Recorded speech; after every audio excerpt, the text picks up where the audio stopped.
एक बड़ी खबर है सत्ता से, जहां पर रोपवे में आधे घंटे तक फंसे रहे यात्री। जी हां, मैहर में करीब आधे घंटे तक हवा में लटके रहे यात्री। तेज आंधी तूफान की वजह से बीच में ही रोपवे को रोका गया। रोपवे की ट्रॉलीज आधे घंटे तक हवा में झूलती रही। करीब आधे घंटे बाद यात्रियों को सकुशल नीचे लाया गया। मैहर में मां शारदा मंदिर में लगी है रोपवे।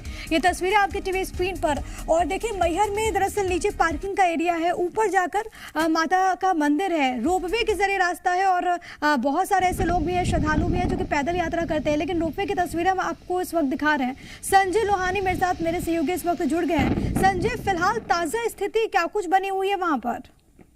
प्रिया, जो अभी वहाँ पर स्थिति थी वो 3 बजे करीब वहाँ पर रोपवे में लोग फंसे थे। करीब 45 मिनट तक हवा में झूलते रहे। उस समय काफी तेज बारिश और आंधी का वहाँ पर माहौल था। और जो वहाँ पर इमरजेंसी के इंतजाम थे, वो जो रोपवे कंपनी है उनके पास किसी भी तरह के इमरजेंसी के उपाय नहीं थे। लाइट बंद होने के कारण रोपवे बंद हो गया। उसी दौरान तेज आंधी चल रही थी और 45 मिनट तक श्रद्धालु जो थे रोपवे में करीब 600 फीट से 500 फीट से 600 फीट की ऊंचाई पर झूलते रह गए। और काफी देर बाद, मशक्कत के बाद जब लाइट आई 1 घंटे बाद, तब उनको वहां से नीचे उतारा गया किसी तरीके से। रोपवे से उतरने के बाद जो तीर्थ यात्री थे, दर्शनार्थी थे, उन्होंने उनको राहत महसूस हुई और उन सभी ने एक बार ऐसा महसूस किया कि उनको दोबारा जिंदगी मिली। बिल्कुल, हाल ही में दर्शकों को याद भी होगा कि किस तरीके से देवघर की वो घटना घटी थी। एक बड़ी लापरवाही तो सामने आई, लेकिन यहाँ पर ये भी सवाल उठने बहुत ज्यादा लाजमी हो जाते हैं संजय, कि जब धार्मिक श्रद्धा है, लोग धार्मिक भावना को लेकर के यहाँ पे पहुंचते हैं और उनकी सहूलियत के लिए जब रोपवे चलाए जाते हैं, तो क्या मेंटेनेंस का काम या फिर जो तमाम इमरजेंसी के इक्विपमेंट्स रहने चाहिए, जो साधन रहने चाहिए, क्या वहां पर वो तमाम चीजें मौजूद नहीं है? प्रिया, ये बताना चाहूंगा कि जो देवघर में हादसा हुआ था वो ही इसी कंपनी का था, दामोदर रोपवे कंपनी का था।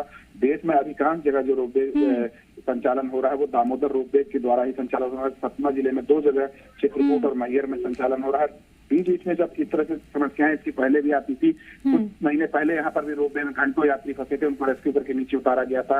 और उस समय भी ये बात आई थी। प्रशासन उस समय उनको आनंद थाना में नोटिस देके उनको जो सेफ्टी ऑडिट की बात करके और वहाँ पर 7 दिनों में रिपोर्ट मंगाने की बात किया था। लेकिन अभी कुछ दिन पहले नोटिस दी थी प्रशासन ने, करीब 20 दिन पहले उनको नोटिस दी थी। उसके बाद सेफ्टी ऑडिट की बात हुई थी कि 3 दिन में रिपोर्ट प्रस्तुत करना है। लेकिन वो सब कागजी कार्रवाई नोटिस देने के बाद उसको सब एक तरह से सील कर दिया जाता है और पूरी कागजी खानापूर्ति करके बंद कर दिया जाता है। जबकि हकीकत में वहाँ पर ऐसे कोई इंतजाम नहीं रहते हैं कि कभी आपदा ऐसी आती है, इमरजेंसी आती है, तो जिससे तीर्थ यात्री या दर्शनार्थी जो रहते हैं उनको सेफ्टी बिल्कुल सुरक्षित नीचे उतारा जाए। उनको उनके जो सुरक्षा के मापदंड है उसके अनुसार उनको सही सलामत वापस लाया जाए। ऐसे कोई इंतजाम समझ में नहीं आते हैं मौके पर।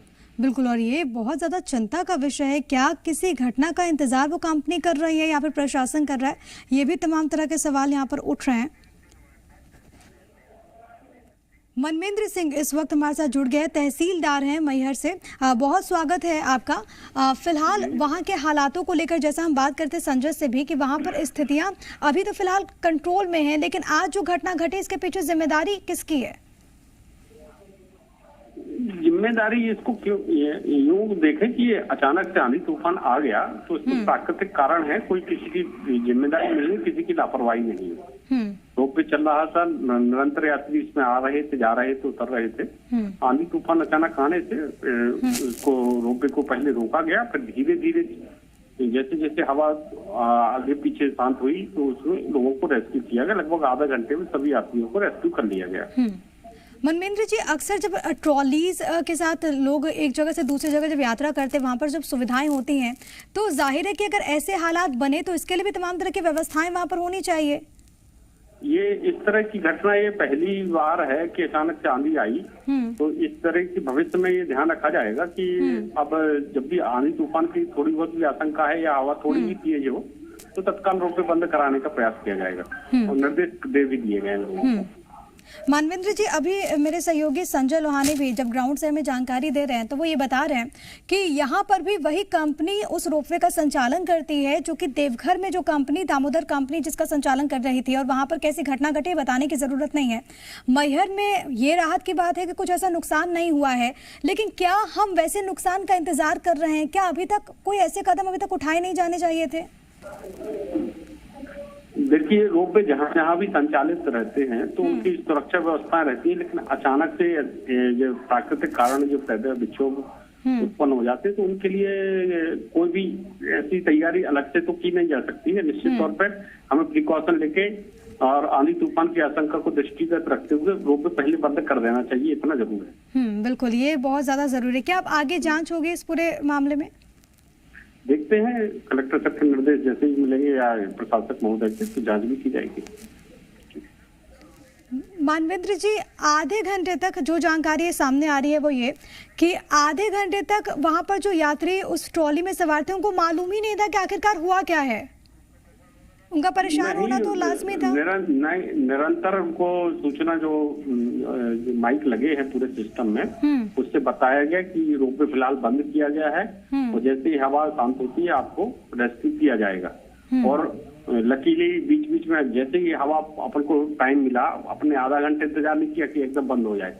बीच बीच में दो ट्राली, एक ट्राली करके रेस्क्यू करके लोगों को जो नीचे माने जो जमीन के करीब थे उनको जमीन पर उतारा गया, जो मंदिर में थे उनको ऊपर उतारा गया। इस टाइम से सभी का रेस्क्यू किया गया। मानवेंद्र जी, जो तस्वीरें इस वक्त हम अपने दर्शकों को दिखा रहे हैं, ये तस्वीरों को देख करके हम अंदाजा लगा सकते हैं कि वहां पर स्थितियां कैसे बनी होंगी। कोई भी व्यक्ति, एक ट्रॉली में अगर कोई 4 व्यक्ति वहां पर सवार है, उनकी हालत कैसी होगी आप समझ सकते हैं। क्या एक बड़ी चूक नहीं थी?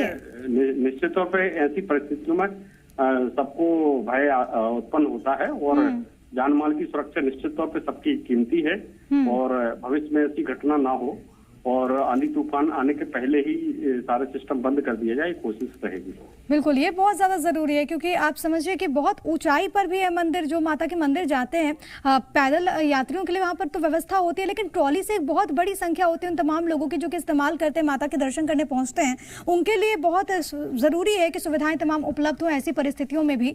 बहुत धन्यवाद मानवेंद्र सिंह आपका, तहसीलदार मैहर जो कि हमारे साथ जुड़े, जिन्होंने जानकारी दी। संजय लोहानी आपका भी बहुत धन्यवाद तमाम बातचीत और जानकारी हम तक पहुंचाने के लिए। तो